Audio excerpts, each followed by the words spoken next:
Downtime is for,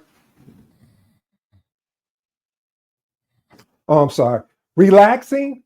Think again. What if I told you the biggest opportunity to prepare for your next big project challenge is you making a shift? Are you really ready to make the most of your downtime, or are you just letting it slip away? Point number one, engage in cross-departmental knowledge sharing. See, sharing insights across departments breaks down silos. This is important, family, because fostering innovation, collaboration, and cohesive company culture, as they say, moves the needle. Experiment with some of these actionable tips. Host informal workshops or lunch and learns. Invite diverse departmental speakers to share unique perspective. And the last and final one, just create an easy channel like, on Slack or Teams for continuous ideal exchange.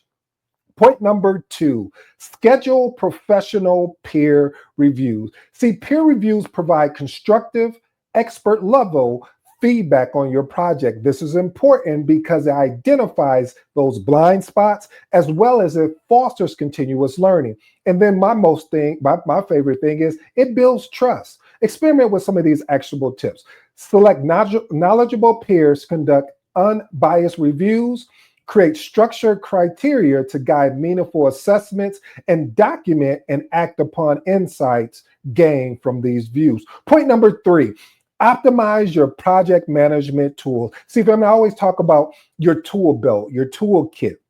And see, it's important to continuously improve your digital toolkit because it boosts productivity. Why is this important? Because it saves time, it simplifies administration, and it enhances clarity. So experiment with these actionable tips. Evaluate alternative tools or enhancements periodically. Solicit team feedback on current tool usage and implement integrations to streamline workflows. One thing about soliciting feedback on your current tool usage, what it does is you identify what is being used and what's not being used. A good example is if we have our communication management plan, let's say I put together a communication management plan and no one is looking at it.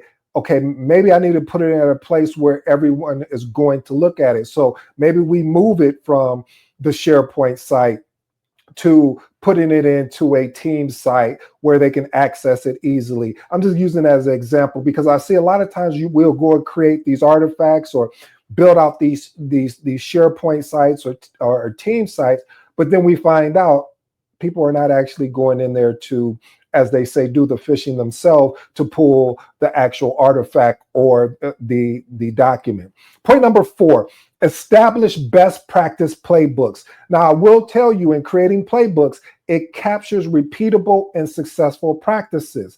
This is important because it ensures consistency, it reduces errors, and it accelerates onboarding. Experiment with these actionable tips. Consolidate successful project methodologies into concise guides. Involve your team in regularly updating playbooks. This is the thing I want you to understand, family. Just don't go and create this playbook by yourself. You want to create synergy by collaborating with other teams to understand, hey, what went really well here that you would recommend maybe we can add to this playbook? This is during your downtime, not during your, now if you're leading multiple projects, downtime may be slim, but the point I'm trying to make is if you have this downtime, which is based on today's episode, you want to be able to create that synergy by collaborating with other teams. And the last and final one, share these playbooks widely for maximum utilization. Point number five, strengthen vendor and supplier relationships. Enhancing supplier relations improves service quality and reliability. Why is this important? It builds trust and ensures we're getting competitive pricing and reduces the delivery risk. Experiment with these actionable tips. Schedule regular calls to discuss mutual improvements and share feedback transparently and be constructive with your feedback. It's important to let the vendor know how they're doing. It's important to let the supplier know how they're doing, and not just how they're doing, areas of opportunity with solutions. Don't just throw a problem on their lap. Give them the proposed solution and allow them to take that proposed solution and to innovate off that proposed solution. And the last and final one, acknowledge and celebrate successful vendor collaborations. I don't see this enough, where we need to celebrate those vendors and suppliers who actually did what they said they were going to do, and even gave us leeway on certain things and worked with us and not against us. When this happens, you want to celebrate those vendors and suppliers, because this is rare. Customer service, in my opinion, right or wrong, just what I'm thinking at this time, it's important when you're building these relationships with vendors and suppliers. Point number 6, develop a post-project review framework.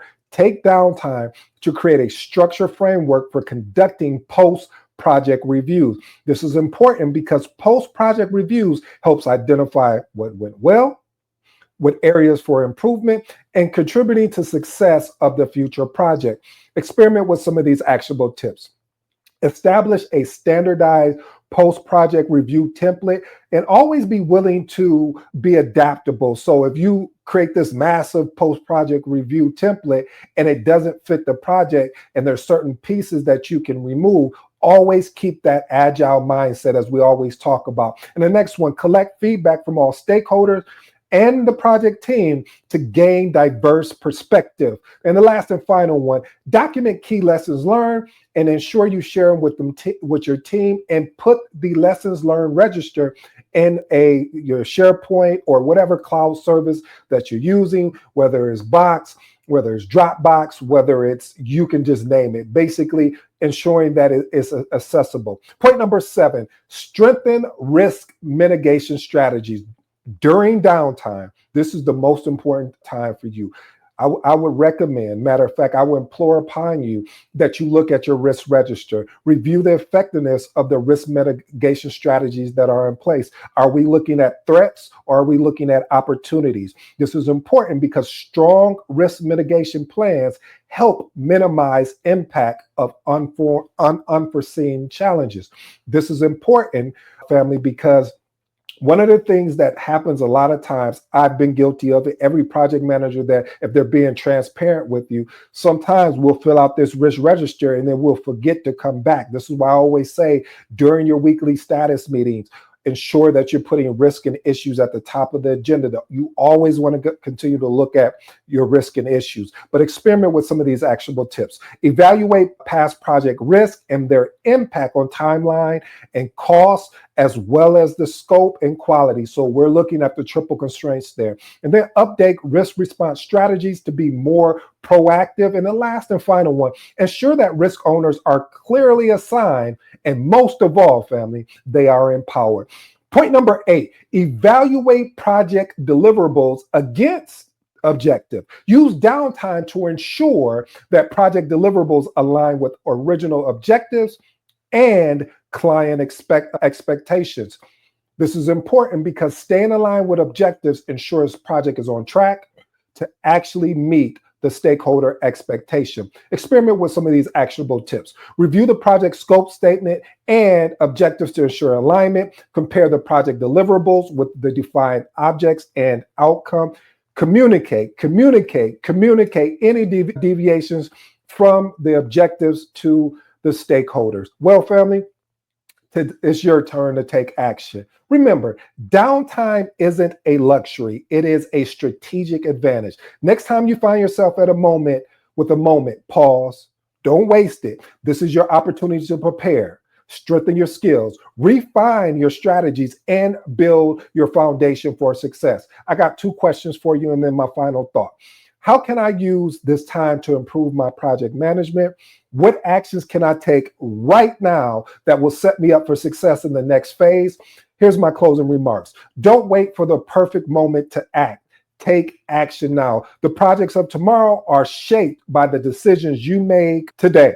Your professional journey deserves intentional action. Make every moment count.